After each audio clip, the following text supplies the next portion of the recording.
is Valley News Live at 4. New for you now at 4. 2 men have been arrested after police say they were caught going through homes that are under construction. 21-year-old Alexander Groover and 22-year-old Justin Keller were both arrested for criminal trespass. Police say an officer was on patrol this morning near 72nd Avenue South and 28th Street South when they noticed two people with flashlights inside a home. Groover and Keller were arrested a short time later. 33-year-old Stephen Summers of West Fargo, along with 33-year-old Danielle Franklin of Grand Forks, were both arrested after police say they crashed a stolen vehicle early this morning, right around midnight. Police were called to the area of 45th Street South and 13th Avenue in Fargo when they got word of a vehicle that fled from West Fargo police and were heading that way. The vehicle was driven by Danielle and spotted driving down the wrong lane of traffic on 13th Avenue just before hitting a semi. Police say after that crash, Summers took off running but was eventually taken into custody. The vehicle Franklin was driving was confirmed to be stolen out of Moorhead. Do you know who this person is? Fargo police say he's a person of interest in a recent attempted break-in. The caller told police around 11:30 Saturday night this man tried to get inside an apartment in the 700 block of 23rd Street South while the person living there was in the home with their baby. If you have any information as to who this is, you're asked to call police at 701-241-1405. The driver involved in a police chase is dead and the trooper who shot him now on leave. The North Dakota Highway Patrol says that happened on I-94 near Mandan yesterday. Troopers say they were chasing a vehicle along the interstate for reckless driving, and when the chase ended, a trooper fired his gun and killed the driver, a 45-year-old man from Montana. A gun was later recovered from the man's vehicle. No one else was in that vehicle and no one else was hurt. Now here's Hutch with a first look at your forecast. Hutch? Stacy, good afternoon. Hey everybody, it's been another breezy day across the valley. The flags flapping out there at the Dakota Magic Casino. You can see the Sisseton Hills in the background, so not much worry about smoke in the area. In fact, the skies are clear. It is on the breezy side and we cooled off a bit. Most of the rain showers showing up here on the radar in the Iron Range and out toward the North Shore and Duluth Superior area for tonight. So our easternmost counties might see a passing sprinkles, but right here in the FM area, the breezy conditions will continue. Notice this through around sunset. So we go from 15 to 25 miles per hour down to around under 10 miles per hour under crystal clear skies. I'm expecting temperatures to slide away into the low 50s overnight, and for some, it looks like a cool one out there. Hour by hour details on that. Here's a look at your Grand Forks snapshot of the forecast tonight, carrying us into the low 50s by the overnight hours. Stacy, we'll look at that weekend forecast and talk about our next chance of sprinkles and rain here in just a few minutes. All right. Thanks so much, Hutch.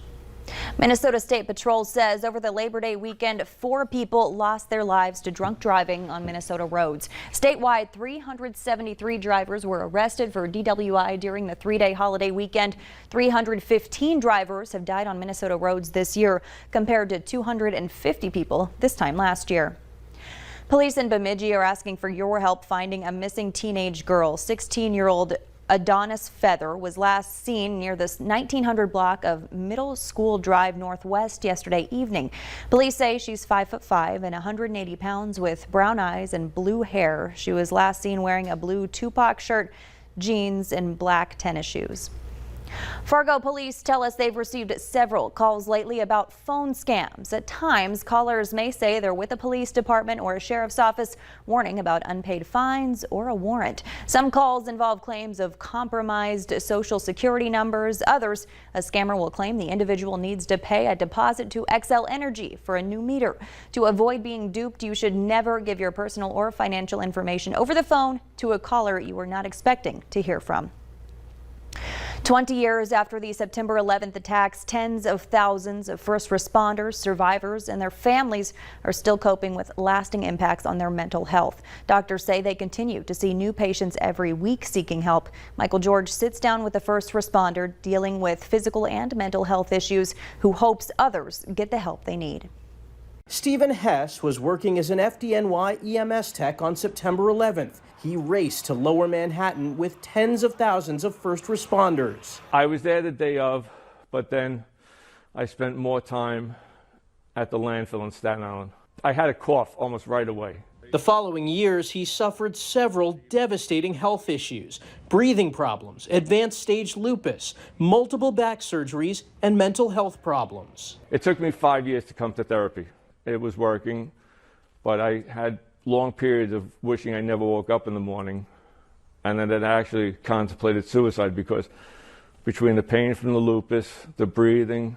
Most of them have post-traumatic stress disorder, but we also see individuals who have major depressive disorder, anxiety disorders. New patients who have never been treated are still coming in every week, according to Dr. Sandra Lowe, medical director of the World Trade Center Mental Health Program at Mount Sinai. She says 9/11 anniversary reactions are also common. We started to hear about people having an exacerbation of their symptoms, like more nightmares or feeling more on edge. The middle of August, I started getting the anxiety and the stress.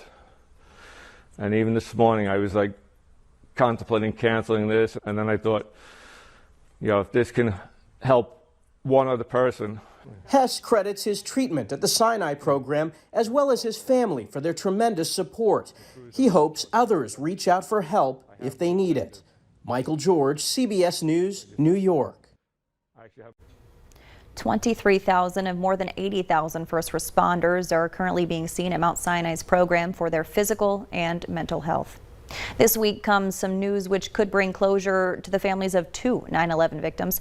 More than 2,600 people lost their lives when the World Trade Center collapsed, and Dorothy Morgan, a 47-year-old Long Island resident, was among the victims, although her remains were never identified. The New York City Medical Examiner's Office has now identified her DNA from fragments recovered from the World Trade Center. Morgan's daughter now reminded of painful memories. It was a shock. It was a shock. I think yeah, that's the only thing I can say. It was really shocking. It's like you're reliving it all over again. Another victim's DNA has been identified, but that victim's family didn't want the name released.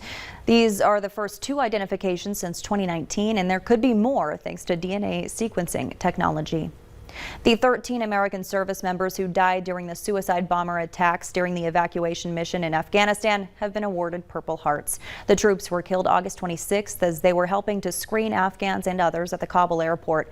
At least 169 Afghans were also killed in the bombing. The service members who died include a sailor, Army Staff Sergeant, and 11 Marines. The Minnesota State Fair has wrapped up its 12-day run with total attendance of about 1.3 million. The coronavirus wiped out the 2020 State Fair, and this year's comeback returned just as the Delta variant was heating up. Final attendance was about 60% of 2019's record attendance of more than 2 million people. The West Fargo Fire Department is offering classes for you to learn how to use a fire extinguisher. The class is being offered for free at local schools and businesses in West Fargo, ranging from 10 to 25 people ages 12 and up. Each class takes about 30 to 45 minutes, but every attendee involved will learn how to use a fire extinguisher in case of an emergency.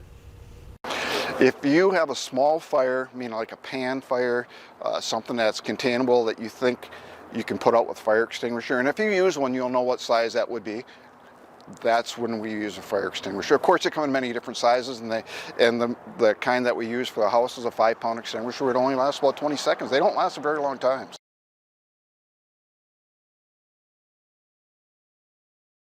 Fire extinguishers can expire, so make sure to always check the date on yours. You can find even more tips at valleynewslive.com. Just click on this story. You can expect traffic delays tonight and tomorrow in North Fargo. 2 homes are scheduled to be moved, one from Royal Oaks Drive to 36th Avenue North. That's starting at 5:30 tonight. The other moves at 7 o'clock tomorrow morning from 19th Avenue North to University Drive North. Drivers are asked to avoid University Drive North and 40th Avenue North. Traffic impacts are expected to be over by 10 tomorrow morning. Valley News Live's parent company Gray Television is partnering with the Salvation Army to help raise funds for those impacted by Hurricane Ida. Join us for a special North Dakota Today Friday at 9 o'clock on KVLY. Hurricane Ida made landfall in Louisiana August 29th as a Category 4 storm with winds hitting more than 150 miles per hour, making it one of the strongest hurricanes to impact the region. We've all seen the devastation left behind. The people who live there, their families and businesses have a long road to recovery ahead of them. Text IDA to 51555 to make a donation to the Salvation Army to help launch the Lift Up Louisiana campaign. Gray Television is also making a $50,000 donation. When you support the Salvation Army Disaster Services, 100% of your donation is applied to the Hurricane Ida disaster relief operation. And here's a reminder about our drive to stock the Great Plains Food Bank. Corwin Automotive is matching all gifts up to $50,000 made by September 30th. You can find the link to donate right on our website, valleynewslive.com. If you're a Hulu customer, expect to start paying more. We'll tell you how much still to come on Valley News Live at 4. It's been a dry year, and that means we can warm up real fast and cool off real fast. Know that you always need to be prepared. Have that frost scraper handy, typically in Grand Forks. It happens on the 13th. Last year, well, it happened on September 8th and 9th. Your hour-by-hour forecast, including will we see frost? Next.